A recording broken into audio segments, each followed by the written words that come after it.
Hello everyone. Last class में हमने down syndrome की बात की थी। तो आज के टॉपिक पर आज का हमारा टॉपिक है टर्नर सिंड्रोम।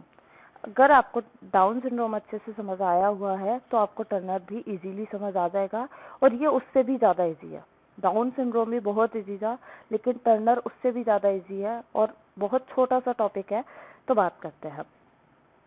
इतना तो आप सभी पढ़ के आए होंगे कि जो है डाउन सिंड्रोम जो था वो मेल और फीमेल किसी को भी हो सकता है, क्योंकि उसके अंदर कौन सा क्रोमोसोम इन्वॉल्व थे? आपके ऑटोसोमल। ठीक है। अब इसके अंदर टर्नर के अंदर कौन से क्रोमोसोम इन्वॉल्व रहते हैं? Sex chromosome. ठीक है।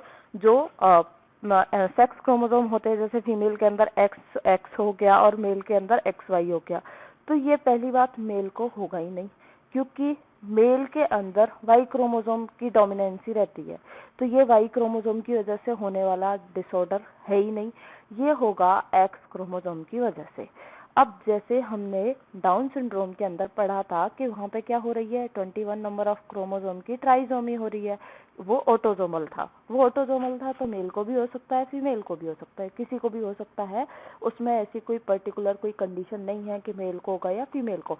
लेकिन टर्नर सिंड्रोम, मैंने आपको डाउन सिंड्रोम वाले टाइम पर भी बताया था कि जो 44 हो गए वो ऑटोसोमल रह गए, और फीमेल के अंदर बात कर रही हूँ मैं, और फीमेल के अंदर सेक्स क्रोमोसोम 2 होंगे, यानी कि 1 पेयर ऑफ एक्स क्रोमोसोम रहता है। ठीक है। अब यहाँ पे होगा क्या, यहाँ पे एक एक्स गायब हो जाएगा। अब मान लो एक नॉर्मल फीमेल होने के लिए 44 प्लस एक्सएस होना कंपलसरी है। अब किसी फीमेल के अंदर से एक एक्स गायब हो जाए, अब फीमेल के जो स्पेसिफिक कैरेक्टर होते हैं, जो मैं आपको आगे बताऊंगी, उनको संभालने के लिए 2 एक्स क्रोमोसोम होना जरूरी था। ठीक है। अब एक गायब हो गया, यानी कि कोई ना कोई जो उसके जो स्पेसिफिक कैरेक्टर थे उनके अंदर क्या मिलेगी आपको? कमी मिलेगी, एब्सेंट देखने को मिलेंगे ऐसी चीजें। ठीक है, क्योंकि एक एक्स यहाँ से क्या हो गई, गायब हो गई। तो सबसे पहले तो आपको इसके अंदर यही याद रखना है कि किसकी वजह से होता है। तो टर्नर सिंड्रोम वाली फीमेल के अंदर क्या होगा, एक एक्स क्रोमोसोम गायब रहेगा।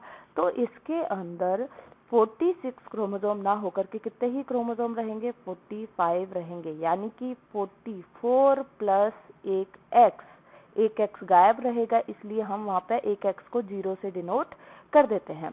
तो female is born with only 1 X chromosome, 45x0। इसको हम क्या बोल देंगे? Called Turner syndrome. ठीक है, क्लियर है। 1 एक्स क्रोमोसोम इसमें क्या देखने को मिलेगा आपको? एब्सेंट देखने को मिलेगा। यहाँ मोनोजोमी हो जाएगी। वहाँ हमने ट्राइजोमी देखी थी, 21 की तीन आ गए थे। अब यहाँ पे एक गायब हो गया तो क्या हो गया? मोनोजोमी। केवल एक एक्स क्रोमोसोम आपको देखने को मिलेगा। जैसे मैंने वहाँ आपको फ्रिक्वेंसी बताई थी कि 600 में एक बच्चा डाउन सिंड्रोम का होगा, चाहे वो मेल हो या फीमेल हो। लेकिन यहाँ पे पर 2,500 जो फीमेल होती हैं, पर 2,500 फीमेल में से आपको, या पर 2500 फीमेल में से आपको एक फीमेल जो होगी वो टर्नर सिंड्रोम की देखने को मिलेगी। तो कभी भूल के भी टर्नर सिंड्रोम आपको मेल में नहीं कराना है, हमेशा किस में होगा? फीमेल में होगा। यही पॉइंट आपको याद रखना है, फिर आप सारा टॉपिक इजीली लिख सकोगे। ठीक है, फिर बात करते हैं। It is a genetic syndrome that affect everyone in 2500 female. 2500 में से पढ़ चुके हैं हम। फिर उसके बाद है mostly female are born with 2 X chromosome. सबको पता है नॉर्मली फीमेल के अंदर कितना होगा? 2 एक्स क्रोमोसोम रहेगा। लेकिन but female of Turner syndrome are born with 1 X chromosome. इसीलिए हम क्या बोलते हैं कि एक एक्स तो है, लेकिन एक एक्स की जगह पे कुछ नहीं है, तो हमने 0 शो कर दिया। फिर हम बात करते हैं इसके क्लिनिकल फीचर की।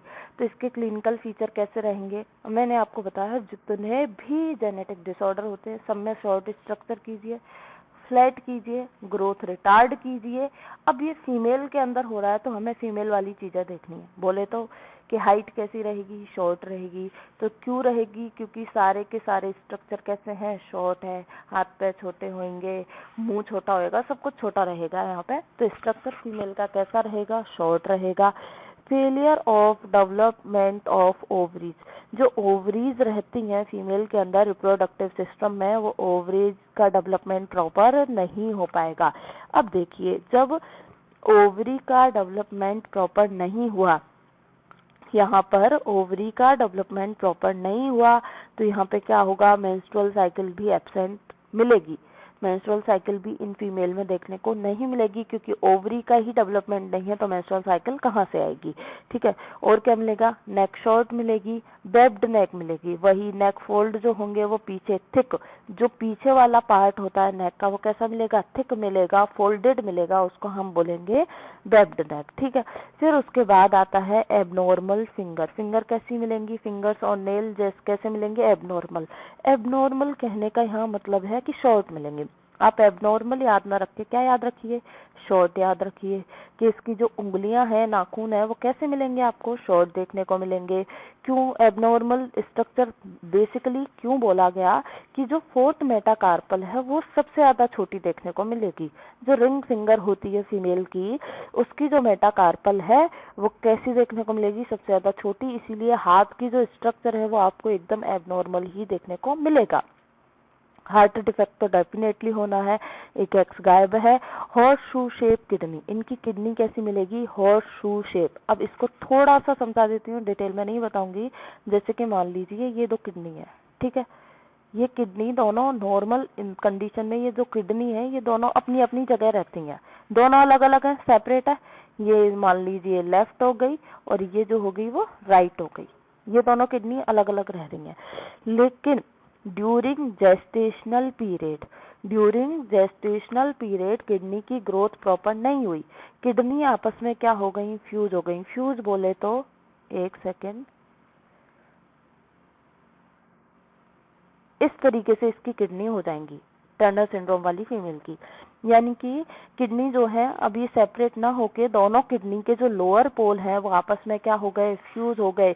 और ये कैसा दिखाई देने को मिल रहा है हमें, जो घोड़े का जो पैर होता है, जो नाल हम बोलते हैं, उसके पैर के जैसा आपको स्ट्रक्चर यूं दिखाई देने को मिल रहा है, इसलिए इसने बोला हॉर्स शू शेप। तो डेवलपमेंटल डिफेक्ट के कारण, during gestational period development defect के कारण जो किडनी है, दोनों राइट और लेफ्ट जो किडनी है, इनके लोअर पोल आपस में क्या हो जाते हैं, मिल जाते हैं। और कैसी डिजाइन बनती है, यहाँ पे हॉर्स शू शेप डिजाइन देखने को मिलती है, इसलिए बोल दिया कि किडनी कैसी मिलेगी, horse shoe shape. Frequent ear infection in childhood.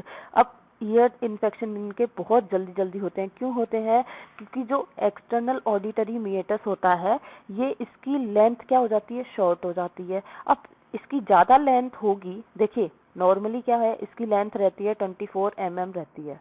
ठीक है, पढ़ लोगे आप, या आपने पढ़ा भी होगा एनाटॉमी के अंदर, जब ईयर की आपने एनाटॉमी पढ़ी होगी तो वहां पे क्या है 24 mm रहती है इसकी वजह। और इसके अंदर सिबेशियस मटेरियल भी रहता है, सीबम रहता है। तो यहाँ से बाहर से जो भी चीजें आ रही हैं वो यहीं की यहीं ट्रैप हो जाती हैं, अंदर नहीं जा रही हैं। अब टर्नर सिंड्रोम वाली जो फीमेल है उसमें लेंथ क्या हो गई, शॉर्ट हो गई। शॉर्ट हो गई तो जल्दी जल्दी इन्फेक्शन जो है यहाँ पे ट्रैप नहीं हो पाया, सीधा किस में एंटर किया, ईयर में एंटर किया। इसीलिए यहाँ पे क्या होगा, ईयर इन्फेक्शन जो है वो बार बार और जल्दी जल्दी होंगे। और क्या होगा, ड्रूपिंग आईलिड्स या टोसिस। अगर आप लोगों ने, आप ही के जो थर्ड ईयर में आपकी एक और सब्जेक्ट होती है अगत तंत्र, वहाँ पे मेरी वाली क्लासेस ली होंगी तो मैंने वहाँ पे टोसिस समझाया था आपको। क्या बताया था, टोसिस क्या होता है, जैसे नॉर्मली हम आईलिड को ओपन करके रहते हैं, तो जो अपर आईलिड है उसको अगर ओपन नहीं कर पा रहे हैं, वो नीचे की ओर गिरी रहती है हमेशा, यानी कि वो आई को कवर किए हुए रहे हमेशा किसी पर्सन के अंदर, तो उस कंडीशन को हम टोसिस बोलते हैं।